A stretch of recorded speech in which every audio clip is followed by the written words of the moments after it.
Hello students, कैसे हैं आप सब।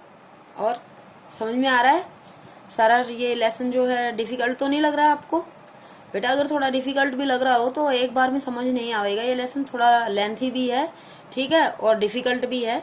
इसलिए आप इसको लेसन को 2-3 बार रीड करेंगे और इन वीडियोस के साथ जो है उसको कोरिलेट करके पढ़ेंगे तो आपको आसानी से समझ में आ जाएगा।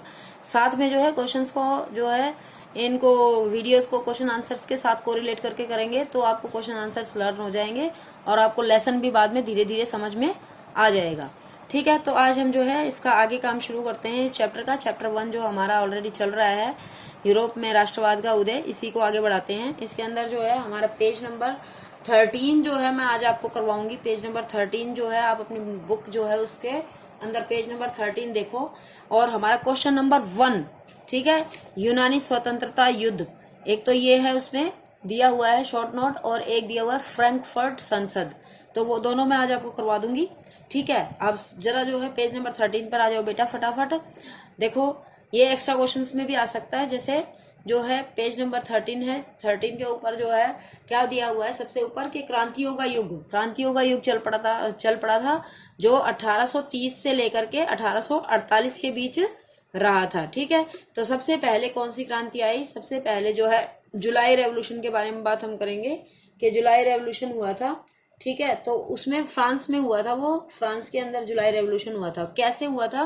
देखो, जो मैंने आपके पास एक वीडियो सेंड की थी जिसमें मैंने आपको बताया था कि 1815 में क्या हुआ था, वियना संधि हुई थी और वियना संधि के बाद क्या किया गया था, वियना संधि के बाद ये निश्चित किया गया था कि जो ब्रूबो राजवंश जो है, जो पहले नेपोलियन ने हटा दिया था, या तो नेपोलियन से पहले जब जो वो हट चुका था, तो उसके बाद 1815 के बाद जो है ब्रूबो राजवंश को क्या किया गया था, ब्रूबो राजवंश को वापस से जो है स्थापित किया गया था। ठीक है, यानी कि जो है राजतंत्र को स्थापित किया गया था और ब्रूबो राजवंश को जो है उसमें मेन स्थान दिया गया था।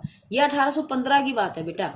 ठीक है, 1815 के बाद जो है वहां पर हालात कुछ ज्यादा जो है ठीक नहीं रहे और लोग जो है धीरे धीरे करके क्या हो गए थे, सारे लोग जो है इसके खिलाफ हो गए थे ब्रूबो राजवंश के, और वो ये चाहते थे कि इसको जो है गद्दी से वापस उतार दिया जाना चाहिए। इसके बस का कुछ भी नहीं है, इससे जो है राज्य का शासन का कार्य संभल नहीं रहा है। सारी जनता जो है भूख से बीमारी से पीड़ित हो रही है, चारों तरफ जो है दुख ही दुख है। तो ऐसी स्थिति में ऐसे राजा को हटा दिया जाना चाहिए और उस राजा को जो है 1830 में जो है जबरदस्ती करके उस राजा को जो है हटा दिया गया। ठीक है, रूढ़िवादियों ने काफी जोर लगाया कि भाई इसको ना हटाया जाए, लेकिन जो क्रांतिकारी और जो उदारवादी जो हमारे मुख्य जो है थे, उन्होंने क्या किया, उन सब ने जो है इसको हटा दिया और इसकी जगह पे क्या उन्होंने करा, इसकी जगह पर उन्होंने बनाया संवैधानिक राजतंत्र। संवैधानिक राजतंत्र का मतलब क्या होता है बेटे? संवैधानिक राजतंत्र की स्थापना की, यानी कि संवैधानिक राजतंत्र का मतलब क्या है कि जो राजा का तो शासन रहेगा, लेकिन राजा किसके अनुसार काम करेगा? राजा जो है संविधान के अनुसार काम करेगा, यानी कि वो क्या नहीं होगा, वो तानाशाह नहीं बन सकता है। ठीक है, संवैधानिक राजतंत्र जैसे ब्रिटेन के अंदर भी क्या है, संवैधानिक राजतंत्र है। तो वहां पर जो है उन्होंने फ्रांस में ये कहा कि फ्रांस के अंदर क्या होना चाहिए, फ्रांस के अंदर भी क्या स्थापित किया जाना चाहिए, राजतंत्र के स्थान पर जो है संवैधानिक राजतंत्र को लाया जाना चाहिए। और फिर उसके बाद हो गया, ठीक है भाई, संवैधानिक राजतंत्र स्थापित कर दिया गया और लुई फिलिप को जो है वहां का शासक बना दिया गया।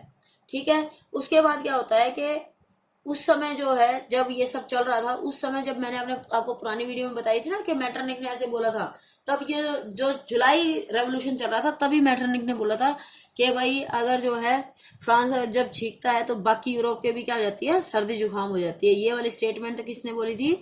मेटरनिक ने बोली थी और वो जुलाई रेवोल्यूशन के दौरान ही बोली थी। ठीक है बेटा, देखो जुलाई क्रांति से जो है, जो जुलाई क्रांति से सबसे ज्यादा क्या हुआ, ब्रुसेल्स में जो है ये क्रांति सबसे ज्यादा ब्रुसेल्स में शुरू हुई और ब्रुसेल्स में शुरू होने के बाद ये ब्रुसेल्स क्या है, सबसे पहले तो आपको भी बताना चाहिए ब्रुसेल्स क्या है बेटे, ये बेल्जियम की राजधानी है। ठीक है, तो ब्रुसेल्स में ये जुलाई रेवोल्यूशन स्टार्ट हुआ, लेकिन ये राजधानी में स्टार्ट होने के बाद ये धीरे धीरे पूरी कंट्री में स्प्रेड हो गया, पूरी कंट्री में फैल गया।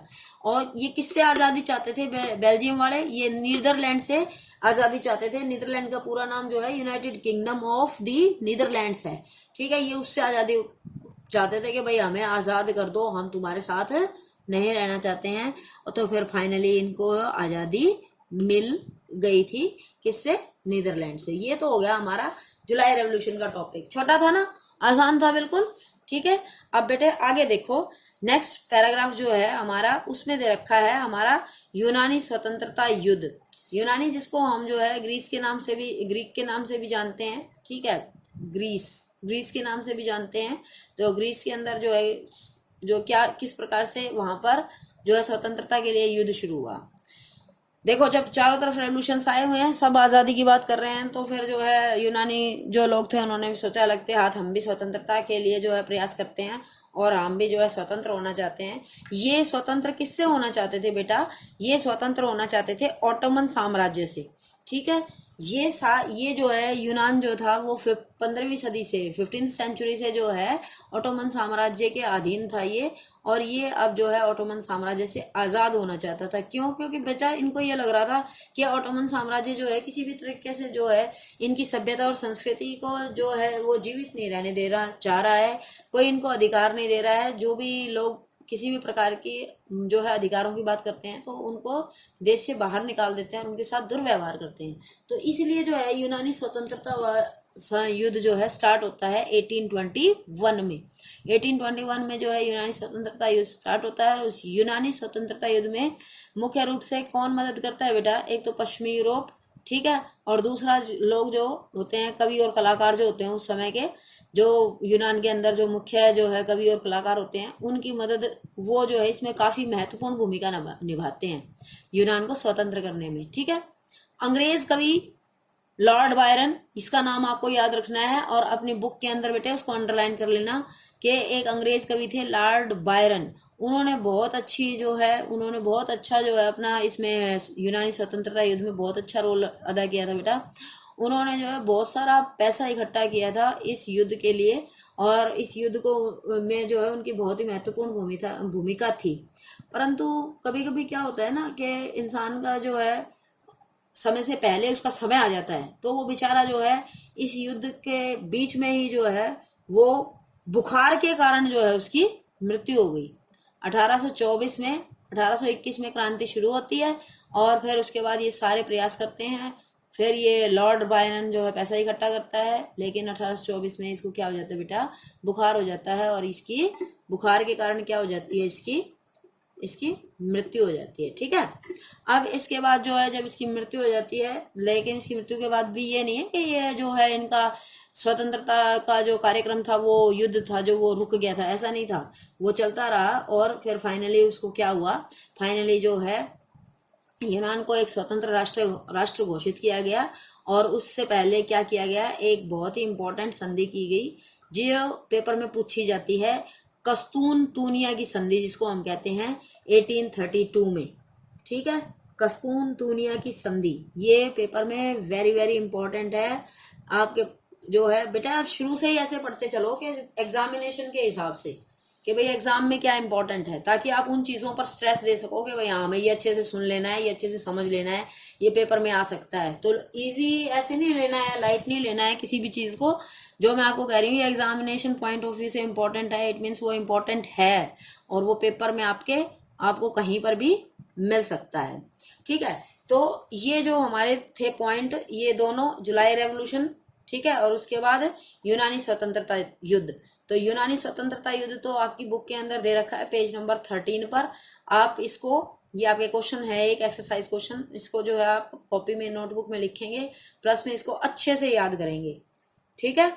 उसके बाद आगे देखो बेटे, इसका जो है अगला पार्ट है कि जो इसी में जो है अलग अलग 3 पार्ट बना रखे हैं। जैसे 1830 से 1848 के बीच का जो समय है उसके लिए 3 पार्ट्स में आपकी बुक में इसको 3 पार्ट्स में डिवाइड किया गया है। पहला रूमानी कल्पना तथा राष्ट्रीय भावना है, जैसे कि ये जो हम यूँ कहें कि ये जो इतनी सारी क्रांतियाँ हो रही थी, इन सारी क्रांतियों के कारण ही जो है राष्ट्र राज्यों का निर्माण हुआ था। राष्ट्र राज्य क्या थे? राष्ट्र राज्य ऐसे राष्ट्र राज्य का मतलब ये था बेटे कि उदारवादी चाहते थे कि ऐसे राज्यों का गठन किया जाए जिसमें सेम भाषा वाले, सेम कल्चर वाले, ठीक है, सेम विचारों वाले लोग जो है एक साथ रह सकें। तो वो होता है एक राष्ट्र राज्य का कॉन्सेप्ट। जैसे मैंने लेसन के स्टार्टिंग में बताया था आपको कि अर्नेस्ट रेनन कौन था, तो वहां पर आप जाकर के रीडिंग करेंगे उसको कि अर्नेस्ट रेनन ने जो है राष्ट्र राज्य के बारे में अपने विचार अभिव्यक्त किए हैं। ठीक है, तो 1830 से 1848 के बीच में क्या क्या होता है कि जिससे जो है क्रांतिकारियों को और भी ज्यादा प्रोत्साहन मिलता है अपने राष्ट्र राज्य के स्वप्न को पूरा करने का, इसके बारे में हम पढ़ेंगे। ठीक है, इसके बारे में मैं आपको डिटेल से ये तीनों पॉइंट जो है अगले वीडियो में समझाती हूँ। Okay, bye.